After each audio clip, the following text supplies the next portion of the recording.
말씀 보십니다. 요한복음 14장 21절에서 24절 말씀까지 보십니다.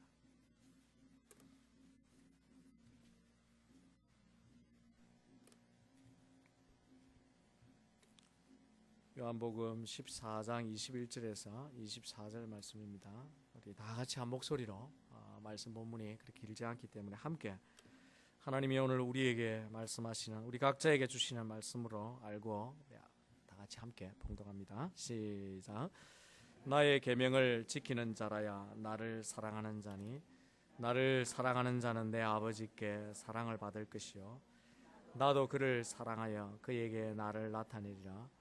가롯인 아닌 유다가 이르되 주여 어찌하여 자기를 우리에게는 나타내시고 세상에는 아니하려 하시나이까. 예수께서 대답하여 이르시되 사람이 나를 사랑하면 내 말을 지키리니 내 아버지께서 그를 사랑하실 것이요 우리가 그에게 가서 거처를 그와 함께하리라. 나를 사랑하지 아니하는 자는 내 말을 지키지 아니하나니 너희가 듣는 말은 내 말이 아니요 나를 보내신 아버지의 말씀이니라. 아멘. 하나님은 우리 가운데 임하십니다. 그리고 우리가 하나님을 만날 수도 있고 또 그렇지 못할 수도 있습니다. 바라기는 여러분의 마음이 성령께 붙들리고 또 하나님을 향한 간절한 갈망과 사모함이 있어서 하나님께서 예배를 통해 여러분에게 말씀해 주시는 음성도 듣고 또 하나님이 여러분에게 원하는 뜻을 깨닫고 그 진리 가운데 살아가는 그런 축복이 여러분 가운데 있기를 주의 이름으로 축원합니다. 우리의 신앙을 여러 가지로 설명할 수 있습니다만은 우리의 신앙을 한 문장으로 표현하면 다양하게 우리가 표현해 볼 수 있습니다. 예를 들면 우리의 신앙은 모험과 같습니다. 히브리서 11장 1절에 보면 믿음은 바라는 것들의 실상이요 보이지 않는 것의 증거니라고 했는데, 우리의 신앙생활이라고 하는 것은 우리의 목표가 또 우리에게 약속된 것이 내 앞에 있기 때문에 그것을 향해 이렇게 눈에 보이기 때문에 달려가는 것이 아니라 사실 아무것도 보이지 않지만 오직 하나님께서 말씀을 통해서 하신 약속 때문에 천국이 있는 줄로 믿고 또 그 천국에서 영원한 생명이 있는 줄로 확신하고 우리가 걸어가는 것입니다. 때로는 그 걸어가는 길이 장애도 있고 도전도 있지만 그러나 이 길이 진리의 길인 줄 알고 가기 때문에 다분히 모험적인 요소가 있습니다. 예를 들면 무리를 걸어오던 예수님을 보고 베드로가 주여 나로 하여금 나도 오라고 하시면 내가 무리를 걷기 원합니다 라고 했을 때 주님이 베드로야 오라 그렇게 하셨습니다.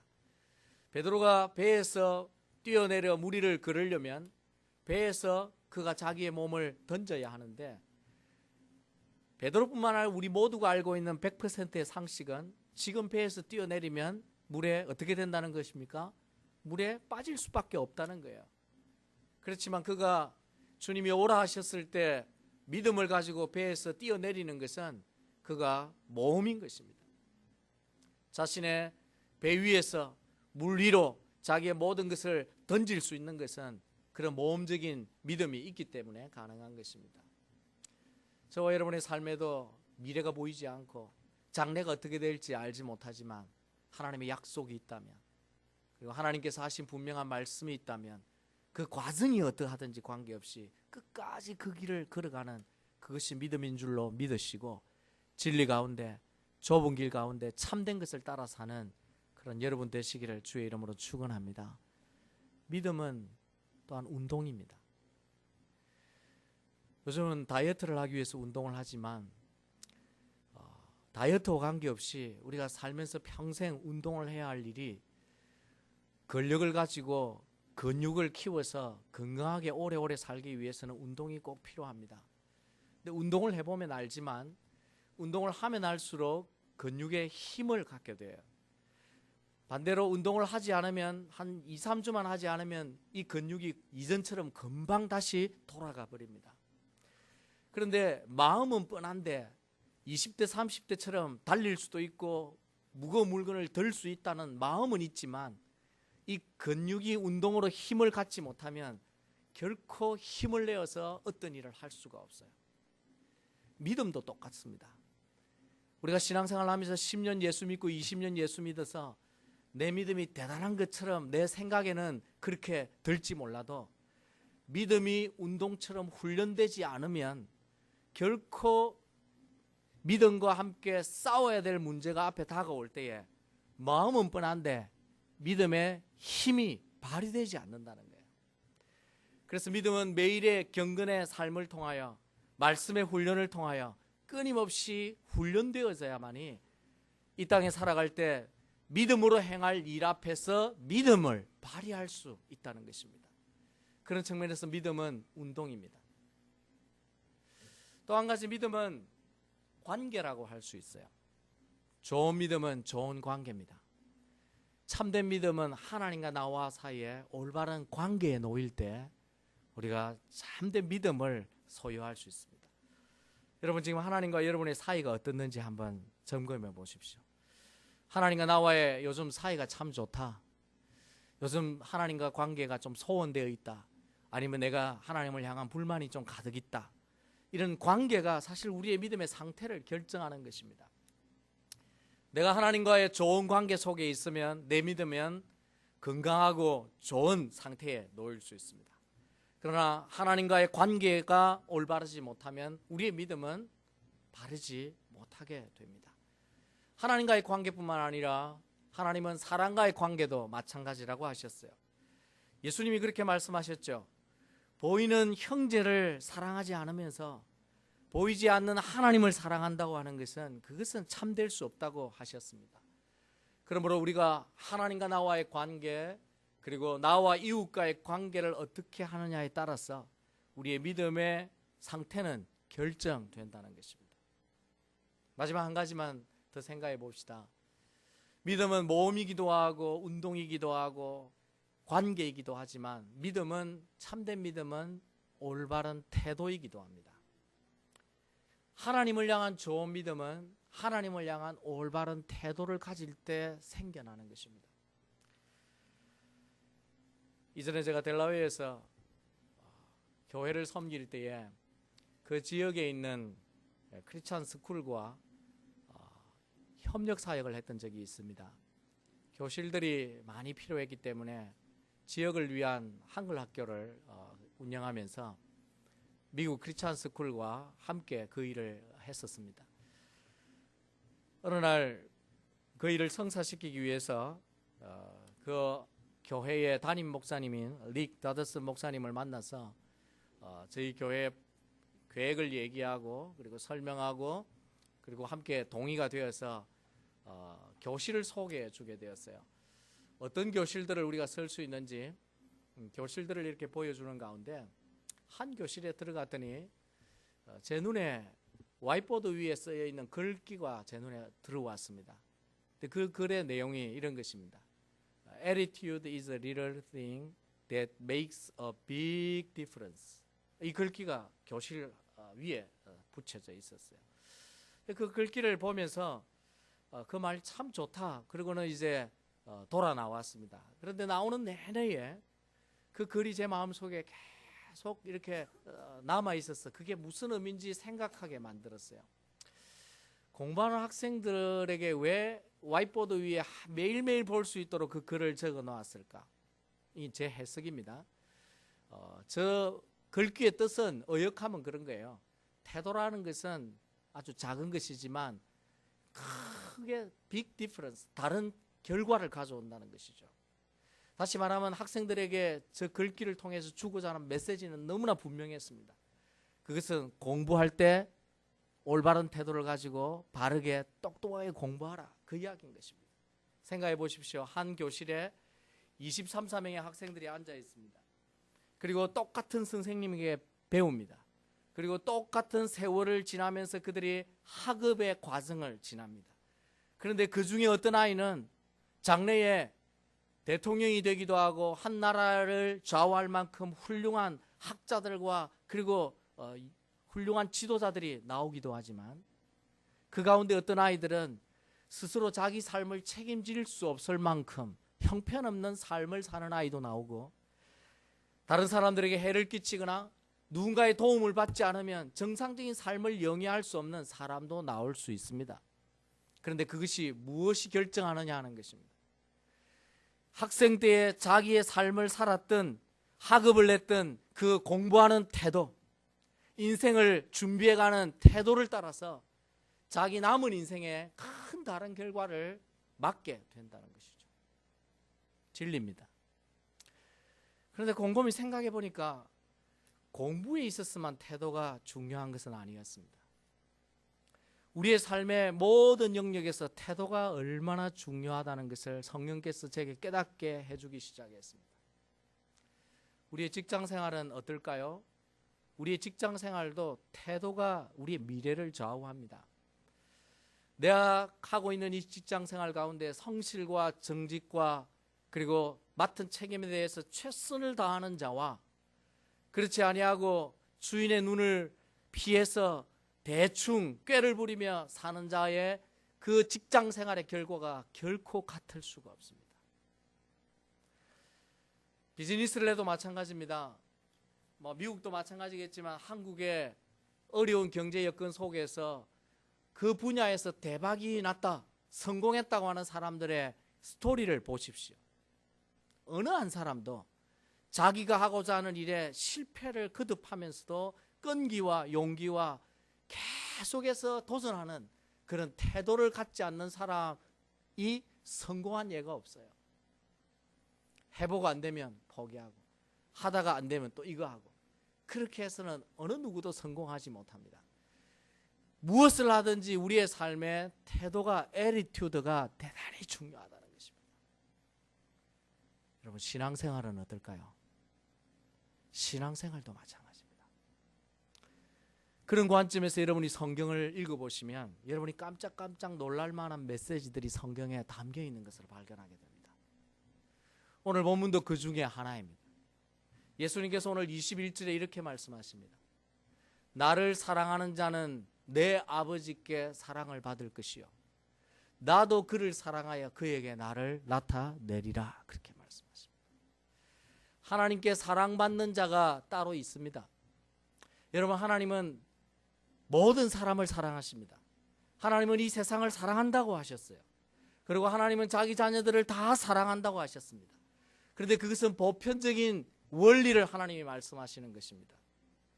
바로 22절에 가보면 가롯이 아닌 유다가 질문하지요.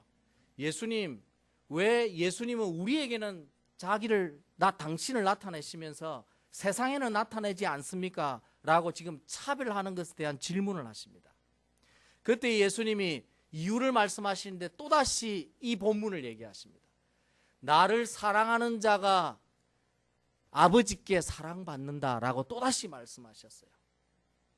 다시 말하면 누가 하나님을 만나고 누가 하나님의 임재를 경험하고 누가 하나님께 정말 사랑받는 자냐 그렇게 묻는다면 하나님을 알지 못하고 하나님을 무시하고 하나님에 대해 관심이 없고 하나님에게 나오지 않는 자는 하나님께 사랑받을 수 없다는 얘기를 하시는 것입니다.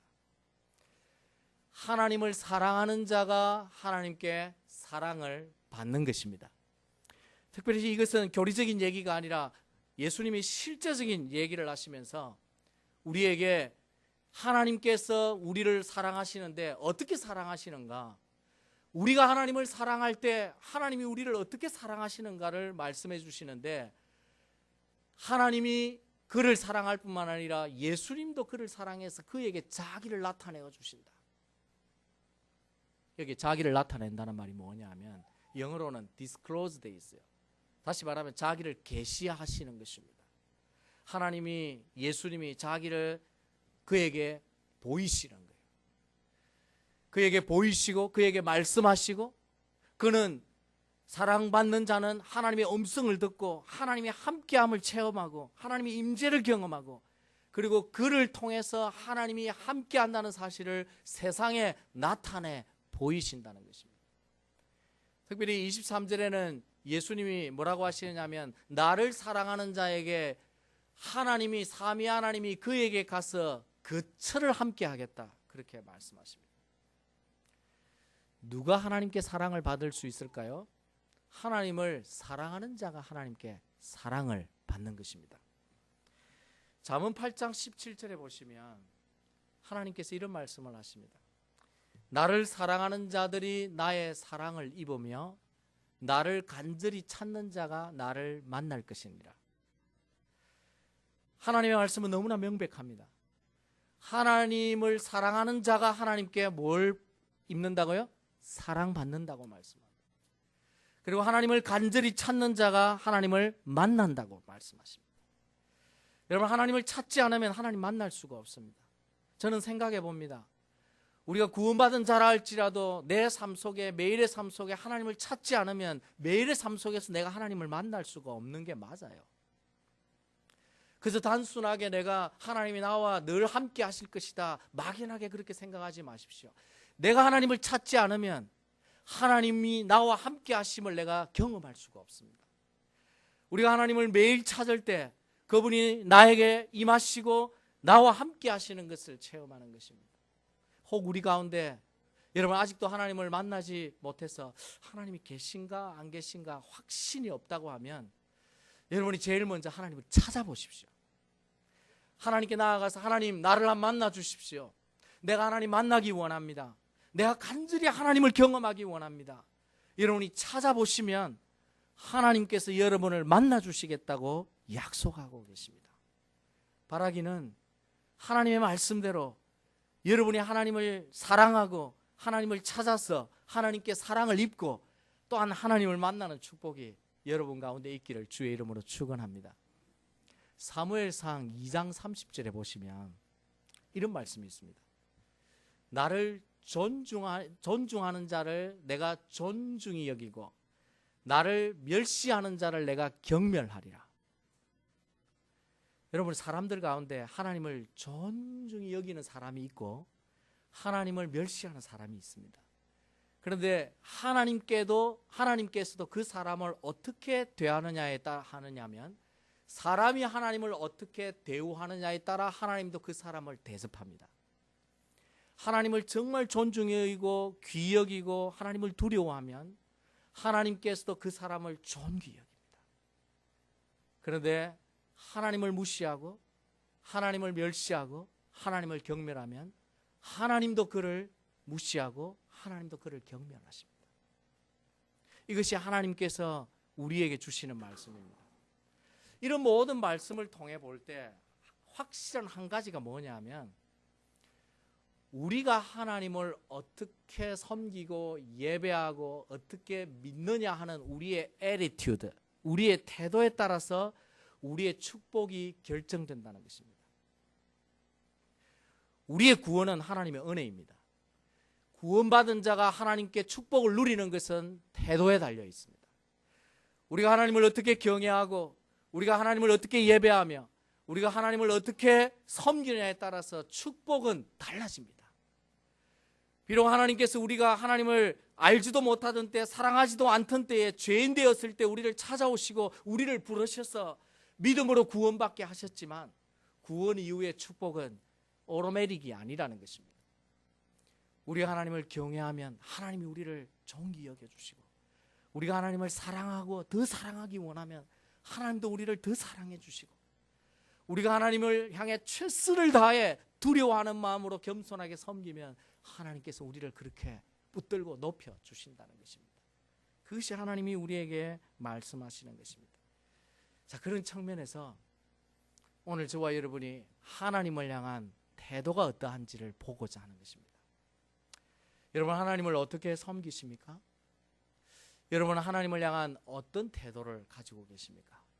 특별히 오늘 예수님은 하나님을 향해 정말 사랑하느냐를 묻고 계십니다. 우리가 하나님을 사랑하느냐? 그런데 어떻게 사랑하느냐? 정말 너가 나를 사랑하느냐? 그러면 얼마나 사랑하느냐? 어떤 태도를 가지고 하나님을 정말 사랑하느냐? 라고 하나님은 이 본문을 통해 우리에게 물으시고 그리고 예수님이 우리에게 교훈해 주고 계십니다. 여러분에게, 저와 여러분에게 다시 한번 묻습니다. 여러분, 하나님 사랑하십니까? 예, 하나님 사랑하는 줄 압니다. 하나님 사랑하기 때문에 예배에 오셨죠. 그런데 하나님이 우리에게 말씀하시는 그 사랑의 태도의 관점에서 정말 내가 하나님을 사랑하고 있는가를 다시 한번 점검해 보기 원합니다. 예수님이 오늘 말씀을 통해 명백하게 우리에게 주시는 메시지가 있습니다. 너가 나를 사랑하면, 그리고 그 사랑이 어떻게 나타나는지를 우리에게 말씀하시는데, 하나님을 사랑하는 최고의 태도가 있습니다.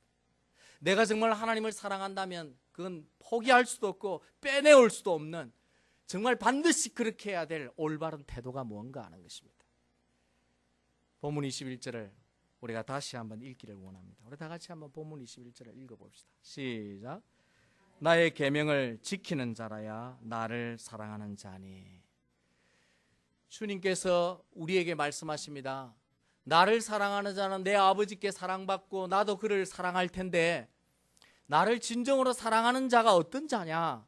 주님이 말씀하시기를 나의 계명을 지키는 자라야 나를 사랑하는 자다. 그렇게 말씀하시고 있다는 것입니다. 예수님 당시에 신앙생활을 가장 잘 한다고 자타가 공인했던 사람들이 누굴까요? 바리새인들입니다. 바리새인들과 사두개인들이 당시에 신앙생활을 최고로 잘한다고 생각했고, 스스로가 천국에서 제일 좋은 자리를 확보했다고 생각했었습니다. 그런데 그들이 11조도 잘 드리고, 그리고 율법을 계명을 따라 세분화시켜서 잘 지키는 것 같이 보이고, 모든 신앙의 형식에는 그들이 부족함이 없고 문제가 없이 보였는데, 예수님께서 그들을 향해서 늘 책망하셨어요. 어느 정도 책망하셨습니까? 독사의 자식들아, 너희들은 지옥에 제일 먼저 들어갈 사람들이라. 그렇게 예수님이 책망하셨습니다. 아마 오늘날 예수님이 이 시대에 와가지고 교인들에게 그렇게 설교하면 시험 받아서 다 떠날 거예요. 예수님이 그럼에도 불구하고 그 바리새인들에게 독사의 자식들이라고 책망하시면서 너희들은 지옥에 반드시 들어갈 것이다. 그렇게 말씀하셨어요. 왜일까요? 왜 금식도 일주일에 2번씩 하고 11조도 잘 드리고 교회에서 회당에서 제일 열심히 하는 그들을 향해 예수님이 왜 그렇게 말씀하셨습니까? 성경에 답이 있습니다. 요한복음 5장 42절에 보면 예수님이 이렇게 말씀하십니다. 바리새인들이 예수님께 나오지 않고 예수님의 말씀을 그들이 지키지 않고 따르지 아니하고 무시하지 않는 이유가 뭐냐면 5장 42절에 이렇게 말씀하셔요. 다만 하나님을 사랑하는 것이 너희 속에 없음을 알았노라. 예수님이 바리새인들을 보니까 그들이 열심히 종교 생활을 하는데 그 마음에 뭐가 없다는 것입니까? 하나님을 사랑하는 것이 없다는 것입니다. 자, 이 말씀을 보면서 하나님을 사랑하지 않고도 목회를 할 수 있구나, 그 생각을 해봤습니다. 하나님을 사랑하지 않고도 설교가 가능하구나. 하나님을 사랑하지 않고도 교회 직분을 가질 수 있고, 하나님을 사랑하지 않으면서도 종교생활을 얼마든지 열심히 할 수 있습니다.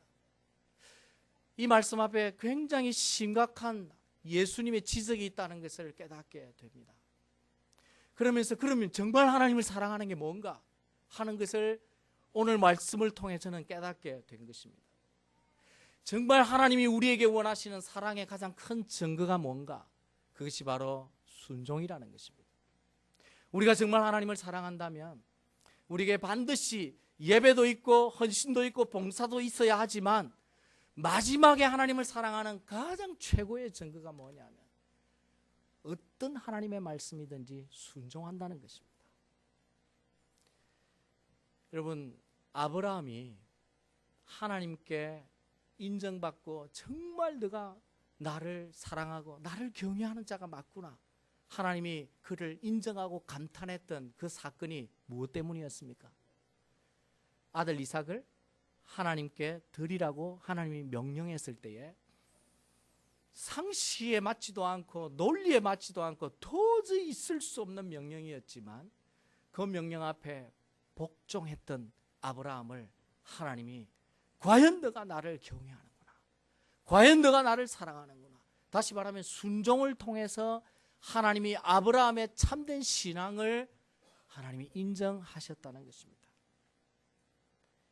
여러분, 제가 언젠가 여러분에게 말씀을 전했던 것으로 기억이 나는데, 물론 이 가운데는 듣지 못한 분들도 있습니다.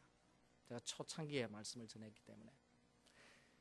우리가 하나님을 사랑하면요, 정말 우리가 하나님을 사랑하면 하나님을 사랑하는 증거들이 나타나는데 그 몇 가지 증거들이 있어요. 그것은 하나님이 아주 묘하게 우리가 이 땅에서 사람을 사랑하면 나타나는 증거들과 유사한 것들입니다. 이 가운데 있는 사람은 누구든지 다 사랑을 한 번씩 해본 분들이고 지금도 누군가를 사랑하고 있는 사람들이지 않습니까?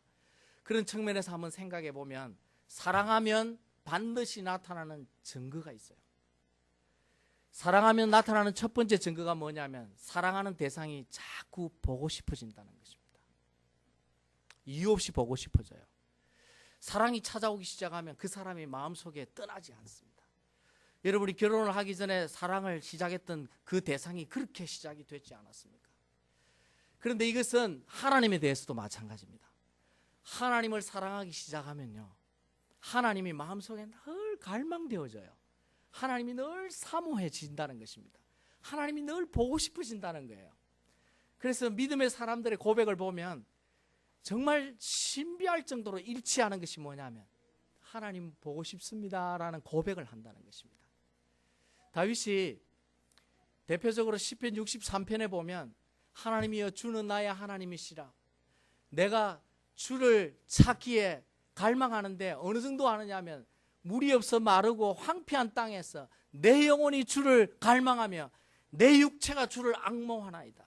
그렇게 고백하면서 하나님을 그토록 사모한다는 거예요. 고라자손이 시편 42편에 말하기를 사슴이 시냇물을 사모함같이 내 영혼이 주를 찾기에 갈급하나이다. 이것은 하나님을 사랑하는 증거입니다. 여러분에게도 하나님을 보고 싶어하는 마음이 있기를 주의 이름으로 축원합니다. 여러분 주일 예배 올 때에 다른 거 생각하지 마세요. 하나님을 보고 싶어하는 마음으로 나아오시기를 주의 이름으로 축원합니다. 이 예배 가운데 임하실 하나님, 그리고 나에게 말씀하실 하나님, 그리고 이 예배를 통해서 나를 새롭게 하실 하나님, 그 하나님을 만나보고 싶은 마음으로 와야 우리가 하나님을 사랑하는 것이고, 그런 사랑하는 태도 때문에 하나님은 우리를 기쁘게 만나주십니다. 두 번째, 사랑하면 또 나타나는 특징이 있어요. 그게 뭐냐면 함께 있고 싶어 한다는 거예요. 이거는 만고불변의 진리인데 미워하는 사람은 절대 함께 있고 싶어 하지 않습니다. 그러나 사랑하는 사람은 함께 있고 싶어집니다. 여러분, 저는 선을 보고 결혼한 사람이 아닙니다만은 선을 볼 때에 상대가 마음에 딱 들면은 어떻게 하든지 시간을 더 있고 싶어 하잖아요.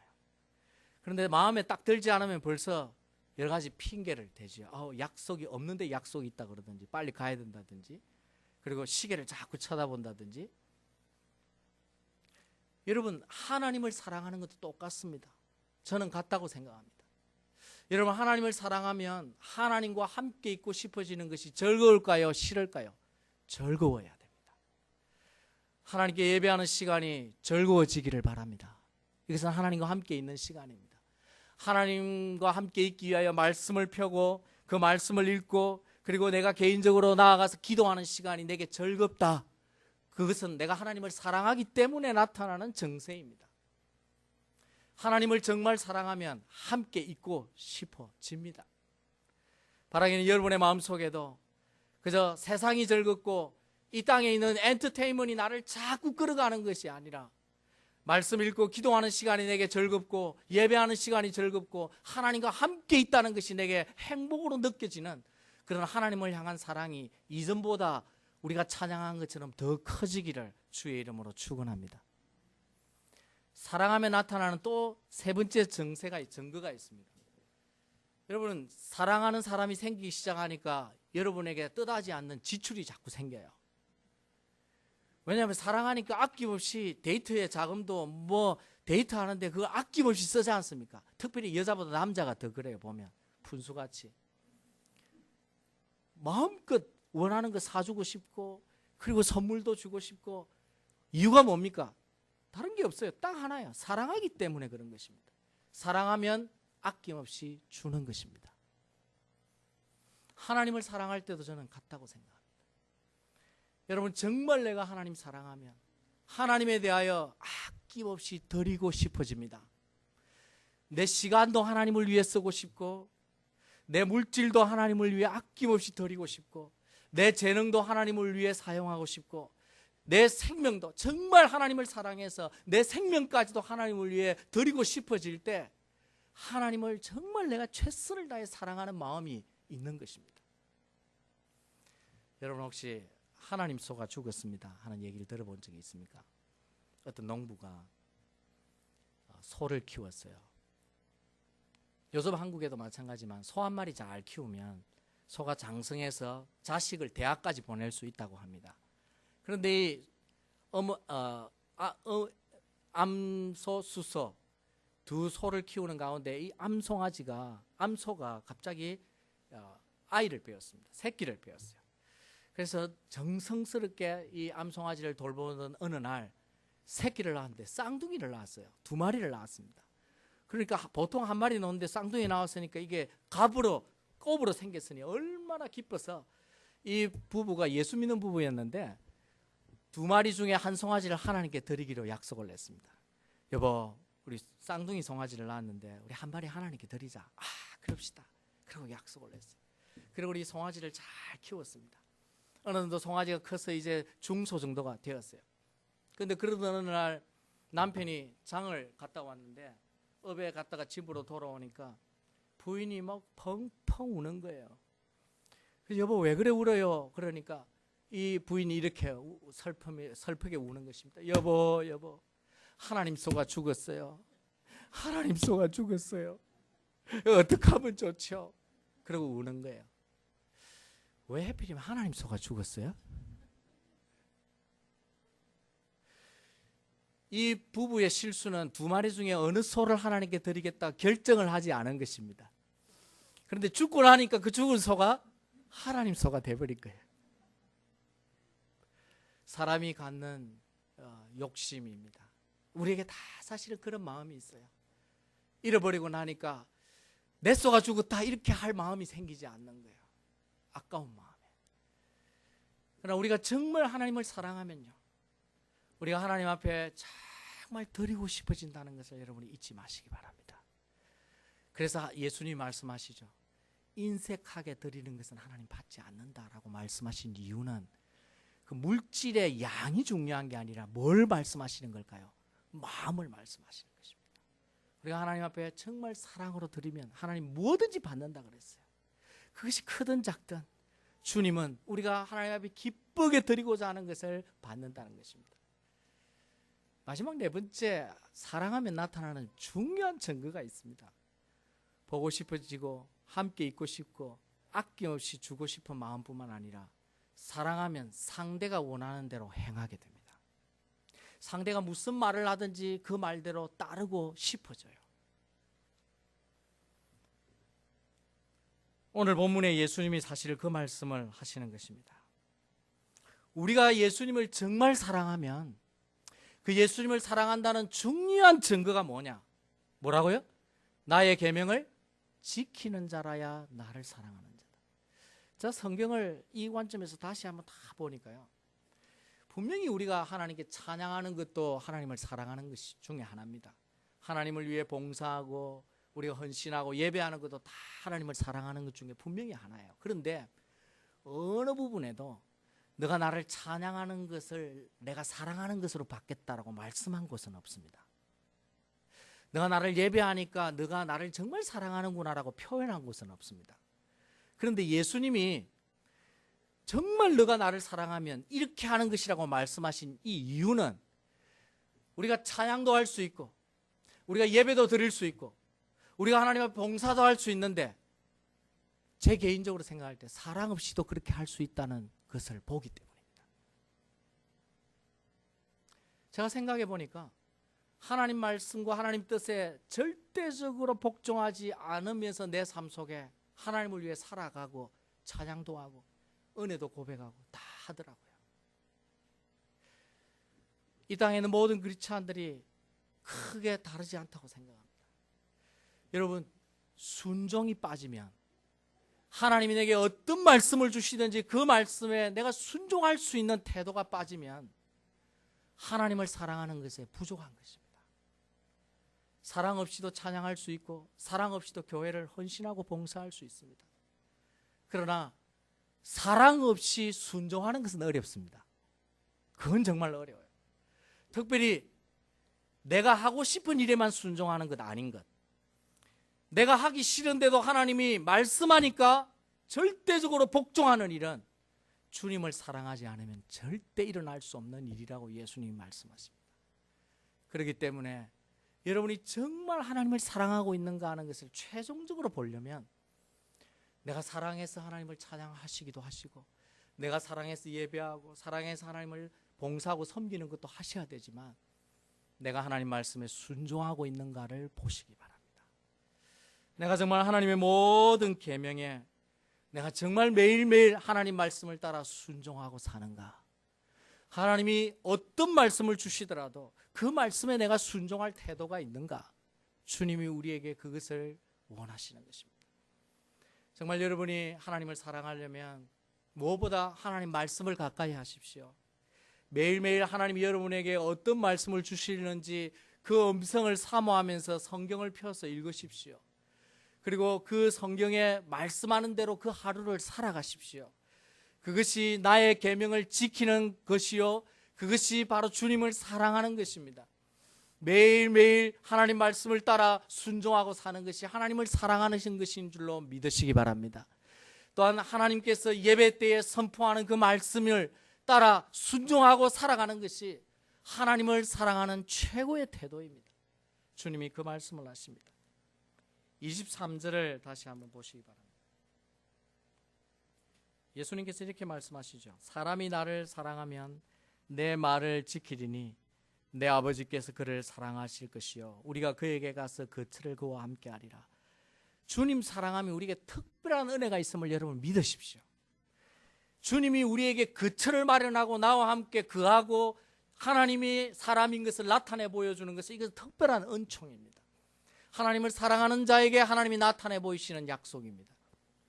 예수님께서 이것이 얼마나 중요한지 24절에는 다시 이걸 뒤집어서 말씀하십니다.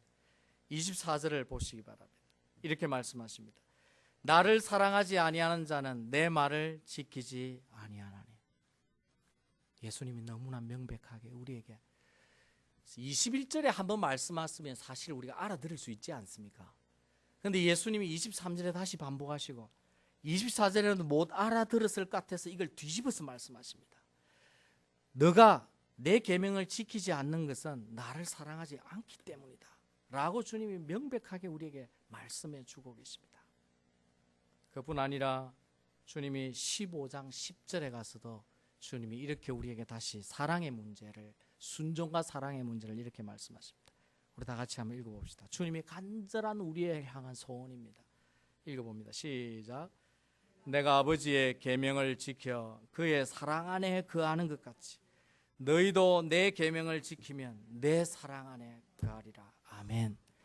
예수님도 하나님의 말씀에 철저하게 순종해서 그토록 지기 싫어했던 십자가를 복종하심으로 하나님을 사랑했것 같이 주님이 우리에게 바라시는 것은 어떤 계명이든 하나님의 말씀에 순종하면 하나님 아버지의 사랑 안에 거할 것이라고 우리에게 말씀하십니다. 여러분, 하나님 진정으로 사랑하시기를 바랍니다. 하나님의 말씀을 여러분이 무시하는 것은 하나님을 사랑하지 않는 정도가 아니라 하나님의 존재를 인정하지 않는 것입니다.